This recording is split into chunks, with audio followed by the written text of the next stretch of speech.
आर्थिक अराजकता के बीच के माहौल में जो श्रीलंकाई लोग सड़क पर आ चुके हैं, उनकी अब नाराजगी लगातार सामने आ रही है और चीन की दगाबाजी के बाद अब श्रीलंकाई लोगों को भारत से भी आस है, क्योंकि श्रीलंकाई प्रदर्शनकारियों की तरफ से ये बयान इस प्रोटेस्ट के दौरान हमने सुना, किस तरीके से लोग नारे लगा रहे थे, लव यू इंडिया कह रहे थे। प्रदर्शनकारियों को भारत से मदद की पूरी उम्मीद भी है।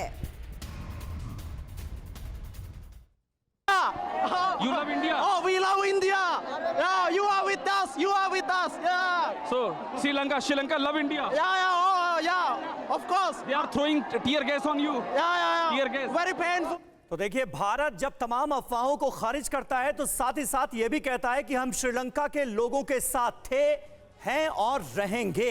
सरकार की गलत नीतियों का शिकार हुआ है श्रीलंका, इसमें कहीं कोई शक नहीं है। गलत नीतियों से विदेशी कर्जे में डूबता चला गया श्रीलंका।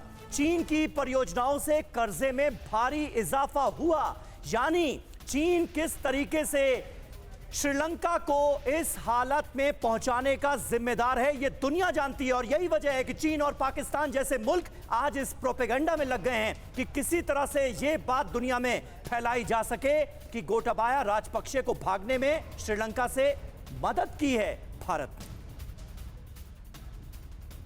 तो देखिए, श्रीलंका जो है वो विदेशी कर्ज के बोझ तले दबता गया। ये विदेशी कर्ज कौन दे रहा था? चीन दे रहा था। चीन की साजिश को क्या श्रीलंका भाप नहीं पाया? जो विदेशी कर्जा मिलता रहा और वो भी बड़ी ब्याज दर पे, क्या उसमें दबता चला गया श्रीलंका, जिससे कवर नहीं हो पाया। और आज जो हालात हम श्रीलंका में देख रहे हैं, यानी इस तरह की आर्थिक ब्लॉकेज एक तरह की बनी हुई है, इकोनॉमी पूरी तरह से खत्म होती हुई नजर आ रही है, ये इसके पीछे की वजह है। तो इन्हीं को जरा तफसील से बिग बॉल के जरिए समझने की कोशिश करते हैं।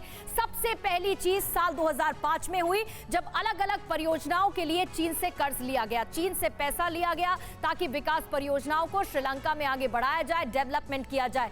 साल 2017 में सबसे बड़ा डेवलपमेंट, चीनी कंपनी को हम्बनटोटा बंदरगाह 99 साल के लिए लीज पर, पट्टे पर दे दिया गया। साल 2016 में श्रीलंका पर 3.66 लाख करोड़ रुपए का कर्ज था। देखिए ये कैसे बढ़ा, 2022 का आंकड़ा, यानी 6 सालों में यह कर्ज बढ़कर करीब 6.5 लाख करोड़ हो गया, यानी ब्याज भी बढ़ता गया और कर्जा भी बढ़ता गया। साल 2022 में ही चीन का श्रीलंका पर $5 अरब से ज्यादा का कर्ज, जो जाहिर बात है चुकाने में अभी की स्थिति में श्रीलंका असमर्थ नजर आ रहा है। मौजूदा हालात अगर आप समझेंगे तो श्रीलंका में विदेशी मुद्रा भंडार में भारी कमी नजर आ रही है और इसीलिए पूरी अर्थव्यवस्था सुरभि श्रीलंका में चरमरा गई है और लोग सड़कों पर उतर आए हैं। पूर्णिमा, समझने वाली बात यह है कि आर्थिक संकट से जूझ रहे श्रीलंका पर अपनी टर्म्स और कंडीशंस के तहत चीन दबदबा जरूर बना रहा था, लेकिन सर अब जो आर्थिक चोट भारत ने चीन को पहुंचाई है, क्योंकि जिन कॉन्ट्रैक्ट्स और डील्स पर अभी तक चीन काम कर रहा था, उन्हीं डील्स पर अब भारत काम कर रहा है। यही चीन की बौखलाहट का वजह है, यही वजह है कि वो एक गलत प्रोपेगेंडा के तहत भारत के खिलाफ मैसेजिंग कर रहा है। और डेफिनेटली यस, देखिए चीन का ऑब्जेक्टिव तो ये था कि श्रीलंका को एक तरह से क्यूबा बना दिया जाए भारत के खिलाफ।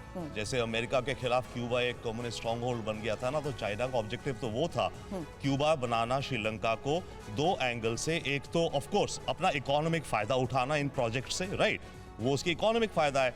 दूसरा, जियोपॉलिटिकल सेंस में श्रीलंका के साथ इतनी तगड़ी अपनी अलायंसेस कर लेना, मिलिट्री एंड नेवल एटसेट्रा, कि श्रीलंका एक उसका वर्चुअली बेस टाइप बन जाए भारत के खिलाफ और इंडिया की नेशनल। भारत ने ऐसे होने नहीं दिया, भारत ने ऐसे अभी तक नहीं होने दिया। हम काउंटर कर रहे हैं, पर ये जो इस समय हालात चल रहे हैं बहुत ही क्रिटिकल हैं। होपफुली ऐसा कुछ ज्यादा नहीं होगा कि चीन की पकड़ बढ़ जाए, पर कुछ पता नहीं ऊंट किस करवट बैठेगा अगले 6 महीने में।